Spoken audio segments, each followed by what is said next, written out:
శ్రావణ మాసంలో సంపద లక్ష్మీ నోము వ్రతకథ వింటే చాలు లక్ష్మీదేవి అనుగ్రహం తప్పకుండా కలుగుతుంది. ఒక బ్రాహ్మణుడికి 7 కొడుకులు ఉన్నారు. అందరికీ వివాహమై వేరు కాపురాలు పెట్టుకున్నారు.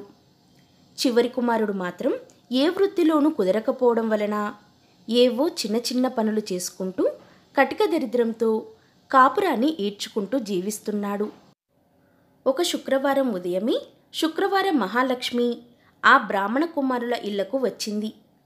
ఆమె వచ్చేసరికి పెద్ద కోడలు సద్ది అన్నం ముందల వేసుకుని పిల్లలకు మెతుకులు పెడుతూ తాను ముద్దలు మింగుతుంది. అది చూసి దీని ఇంటికి ఎందుకు వచ్చానా అని అనుకుంటూ రెండవ కోడలి ఇంటికి వెళ్ళగా రెండవ కోడలు పాచివాకిట్లో కూర్చొని ఏవో పనులు చేసుకుంటూ ఉంటుంది. శుక్రవారం మహాలక్ష్మి ముక్కు మూసుకొని మూడవ ఇంటికి వెళ్ళగా ఆ కోడలు పాత బట్టలకు మాసిక వేసుకుంటూ కనిపించింది. ఆ ఇల్లు కూడా నచ్చక లక్ష్మీదేవి మరో కుమారుడి ఇంటికి వెళ్ళగా అక్కడ 4వ కోడలు పాచివాకిటి గుంటలో వడ్లు వేసి దంచుకుంటూ ఉంది. లక్ష్మీదేవి వేరే వైపు వెళ్ళగా ఆ వేళకి అక్కడ 5వ కోడలు జుట్టు విరబోసుకుని పేలు కుక్కుకుంటూ కనిపించింది. అలాగే పైకి వెళ్ళగా 6వ కోడలు పాచివాకిట్లోని పిల్లలకు తలంటు పోసి తాను తలంటుకుంటూ కనిపించింది. అక్కడ కూడా లక్ష్మీదేవికి ఉండబుద్ధి కాక మరికొంచెం ముందుకు వెళ్తే అక్కడ 7వ కుమారుడి గుడిసె కనిపించింది. ఆ 7వ కోడలు అప్పటికే వాకిలంతా పేడతో అలుక్కొని పిండితో ముగ్గులు వేసుకుని గడపకి తన ముఖానికి కూడా పచ్చగా పసుపు రాసుకొని నుదుట ఎర్రటి బొట్టు పెట్టుకొని ఉన్న ఒక్క చీరను భర్తకు కట్టుకోవడానికిచ్చి బయటికి పంపి తాను ఆయన రాకకై ఎదురు చూస్తూ తలుపు చాటున కూర్చొని ఉంది.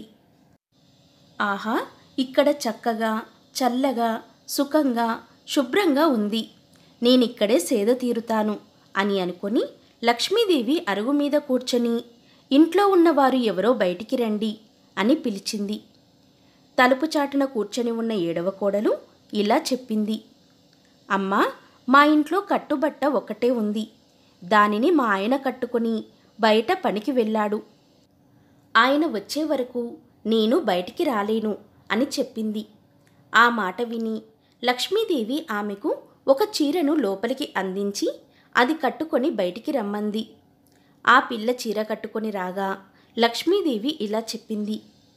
అమ్మాయి, నాకొక సోలెడు అన్నం వండిపెట్టు అని అడిగింది. అందుకా చిన్నది, తల్లి, నా పెనిమిటి పని చేసుకొని వస్తే కానీ వండలేను, ఇంట్లో పిడికెడు బియ్యం కూడా లేవు అని అన్నది. అప్పుడు లక్ష్మీదేవి చిరునవ్వు నవ్వి, నువ్వు షావుకారు వద్దకు వెళ్ళి మా ఇంటికి శుక్రవారపు మహాలక్ష్మి వచ్చిందని చెప్పి కావలసిన ఉప్పులు పప్పులు అడిగి తెచ్చుకోమని పంపించింది. 7వ కోడలు వెళ్ళి అడగగానే షావుకారు గడగడలాడిపోతూ అన్ని సరుకులు ఇచ్చి పంపించాడు. అదేవిధంగా తెలకల ఇంటికి వెళ్ళి తెలగపిండి తైలాలు, కంచరి ఇంటికి వెళ్ళి బిందెలు వగైరా పాత్రలు అలాగే మంచి వస్త్రాలను తెచ్చుకుంది. ఆ ఇల్లాలు తెచ్చిన సామాగ్రితో షడ్రశోపేతమైన వంటకాలు చేసి శుక్రవారం మహాలక్ష్మికి కడుపు నిండా అన్నం పెట్టింది. అలా భోజనం చేసిన తర్వాత లక్ష్మీదేవి తృప్తిగా అక్కడే అరుగు మీద నిద్రపోయింది. ఆ రోజు ఆమె భర్తకు ఊరివారంతా పిలిచి మరీ యాయివారం ఇవ్వడంతో మోయలేని బియ్యం కూరగాయలతో ఎడమూట పెడమూటలతో వచ్చాడు. ఇంటికి రాగానే ఆ ఇల్లాలు అతనికి షడ్రశోపేతమైన భోజనం పెట్టింది. అతను కూడా ఎంతో ఆనందంగా తిని అవన్నీ ఎలా వచ్చాయని అడిగాడు. మనింటికి శుక్రవారపు మహాలక్ష్మీదేవి వచ్చిందని చెప్పింది ఆ ఇల్లాలు. ఓహో అని సంతోషంగా నిద్రపోయాడతడు. అంతలో మహాలక్ష్మీదేవి నిద్రలేచి తానిక బయలుదేరుతానని అనగా రాత్రిదాకా ఉండి భోజనం చేసి వెళ్ళమంది ఆ ఇల్లాలు. అందుకు లక్ష్మీదేవి సరేనని ఒప్పుకుంది. రాత్రి భోజనం చేసిన తర్వాత లక్ష్మీదేవి వెళ్ళిపోతానని అనగా చీకటిలో వెళ్ళవద్దు, వెలుగు వచ్చిన తర్వాత రేపు ఉదయమే వెళ్దువని చెప్పింది. అందుకు సరే అని ఆ లక్ష్మీదేవి ఆ రాత్రికి అక్కడే పడుకుంది. రాత్రివేళ లేచి, అమ్మాయి, బాగా కడుపు నొప్పిగా ఉంది, ఒకసారి వీధిలోకి వెళ్ళి వస్తాను అని చెప్పగా, అప్పుడా కోడలు, చీకట్లో పురుగు పుట్రా ఉంటాయి, వీధిలోకి ఎందుకు, ఎప్పుడు అవసరమైతే అప్పుడు ఇంట్లోనే ఏదో ఒక మూల కూర్చోమని చెప్పింది. మహాలక్ష్మి అలాగే చేసింది. ఆ రాత్రంతా నిద్రపోతూ ఉండగా మహాలక్ష్మీదేవి లేచి ఇంట్లో 4 మూలలా కూర్చొని తెల్లారి బ్రాహ్మణ దంపతులు లేచేలోపు మాయమై వెళ్ళిపోయింది. ఉదయం నిద్ర మేల్కొనగానే ఇంటి మూలలు శుభ్రం చేయడం కోసం ఆ ఇల్లాలు చాటా చీపురు తీసుకుని వచ్చి చూడగా 4 మూలలా 4 బంగారు కుప్పలు ఉన్నాయి. ఆమె వాటిని పెద్ద పళ్ళెంలో పెట్టి పైకెత్తి పట్టుకొని ఆనందంతో, మా పట్ల శుక్రవారపు మహాలక్ష్మి కరుణించింది అని అంటూ ఆనందంతో కేకలు వేయసాగింది. ఆ కేకలకు నిద్రలేచిన భర్త జరిగింది తెలుసుకొని ఆనందించాడు. అది మొదలు జీవితాంతం ఆ దంపతులు సంపదలు ఇచ్చే శుక్రవారపు నోమును నోచుకుంటూ తక్కువ కాలంలోనే ఆ ఊరందరిలో ధనవంతులయ్యారు.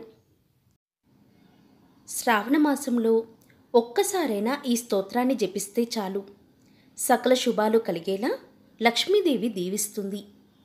శ్రావణ మాసము తెలుగు మాసాలలో 5వ నెల. పౌర్ణమి రోజున చంద్రుడు శ్రవణ నక్షత్రంతో కలిసిన రోజు కాబట్టి ఈ నెలకు శ్రావణము అనే పేరు వచ్చింది. ఈ మాసానికి అధిదేవత లక్ష్మీదేవి. ఈ నెలలో ప్రతిరోజు లక్ష్మీదేవిని పూజించడానికి అనువైనది. ముఖ్యంగా శుక్రవారం, మంగళవారం హిందువులు లక్ష్మీదేవిని భక్తి శ్రద్ధలతో పూజిస్తారు. అంతేకాదు, పౌర్ణమికి ముందు వచ్చే శుక్రవారాన్ని వరలక్ష్మీ వ్రతంగా జరుపుకోవడం అనాదిగా వస్తున్న ఆచారం. ఈ మాసంలో మంగళవారం రోజు మంగళగౌరీ వ్రతం చాలామంది పాటిస్తారు. శ్రావణ మాసంలో అత్యంత పవిత్రమైన ఈ స్తోత్రాన్ని ఎవరైతే జపిస్తారో అలాంటి వారిని లక్ష్మీదేవి విడవకుండా శాశ్వతంగా వారి ఇంట్లో ఉండి సిరుల వర్షం కురిపిస్తుంది. శ్రావణ మాసంలో ఒక్కసారైనా ఈ స్తోత్రం జపించడం చాలా మంచిది. ఈ స్తోత్రం సాక్షాత్తు లక్ష్మీదేవి దేవతలకిచ్చిన వరంగా అగ్నిపురాణం ద్వారా తెలుస్తుంది. అమృతం కోసం క్షీరసాగర మదన సమయంలో కామధేనువు, కల్పవృక్షంతో పాటు లక్ష్మీదేవి కూడా ఉద్భవించింది. ఇలా శ్రీ మహాలక్ష్మీదేవి ఆవిర్భవించినప్పుడు దేవతలందరూ ఒకేసారి ముక్తకంఠంతో ఆమెను భక్తితో స్తుతించారు.